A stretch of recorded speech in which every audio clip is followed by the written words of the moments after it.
Kauli za Rais wa Tanzania Samia Suluhu Hassan leo jijini Dar es Salaam kuhusu maandamano, mapinduzi ya dola, matumizi ya nguvu, maridhiano ya kisiasa na wajibu wa wazazi zimefungua ukurasa mpya wa mjadala wa kitaifa. Hili si swala la siasa pekee, ni swala la mwelekeo wa taifa, uwajibikaji wa mamlaka na thamani ya haki ya raia ndani ya nchi ya kidemokrasia. Je, matamshi hayo yanajenga nchi au yanabomoa zaidi?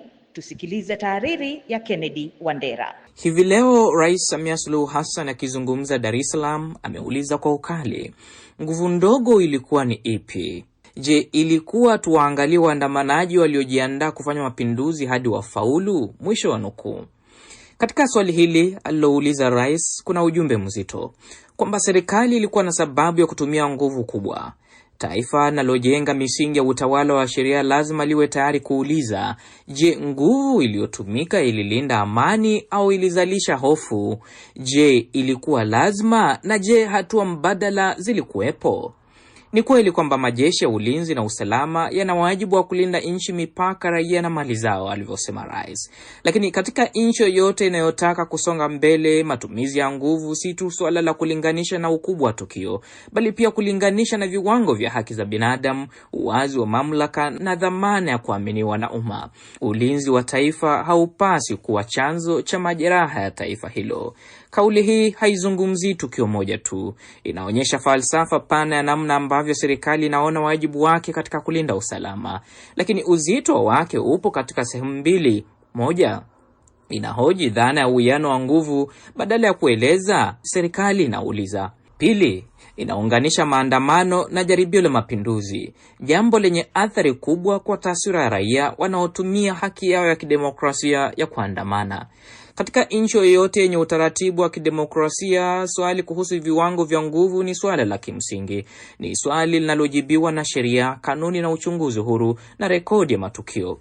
Hivyo, kauli kama hii ya rais, ingawa inaonyesha msimamo wa serikali yake kuhusu hatari iliyotazamwa, pia inafungua milango ya maswali mazito kuhusu uthibitisho, ushahidi wa hatari hiyo na kama njia mbadala zilizingatiwa.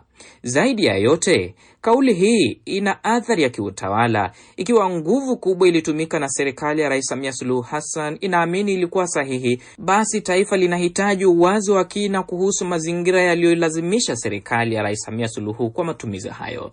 Bila taarifa ya kutosha, kauli ya kutaja mapinduzi inaweza kuchangia hofu, kutia doa mijadala ya kiraia au kufifisha imani ya wananchi wanaotumia njia za kidemokrasia kueleza malalamiko yao. Lakini pia kauli hii inaweza kusoma kama kilio cha mamlaka inayohisi iko katika mazingira ya shinikizo, ambapo maamuzi yanatakiwa kufanywa haraka ili kuzuia madhara makubwa. Kauli hii pia ni nzito zaidi. Hii ni kuhusu matamshi ya rais kuhusu wazazi. Hapana mnukuu, unapolalamika mtoto wako amevunjwa mguu, ameuawa, ulishindwa nini kumkataza asiende kwenye maandamano? Mwisho wa nukuu. Hapa ndio taifa linapaswa kujikalia kitako. Maandamano katika jamii ya kidemokrasia si uhalifu, ni njia halali ya kisiasa. Kwa familia zilizopoteza watoto, ndugu au wapendwa wao, maneno haya yanaweza kuibua upya maumivu aliyoyapitia.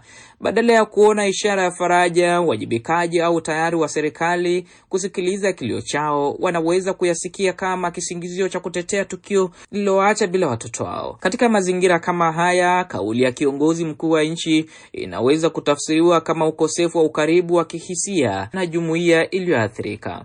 Kwa Watanzania walioumizwa, kukerwa au kutishwa na matukio ya matumizi ya nguvu, kauli hiyo inaweza kuongeza hisia za kutokuwa salama. Inaweza kuashiria kwamba mamlaka haitambui ukubwa wa madhara wala haja ya kutafuta njia mbadala za kuepusha maafa katika siku zijazo. Kwao, hiyo si hoja ya kiusalama tu, ni ujumbe unaoweza kueleweka kama kuhalalisha kile kilichotokea, wakati wao wanaamini kilipaswa kuzuiwa. Na badala ya kulaumu wazazi, serikali ilipaswa kuuliza, je, palikuwapo na mazingira ya kisiasa yaliyoruhusu vijana kushiriki katika mjadala wa kitaifa bila kuhatarisha maisha yao?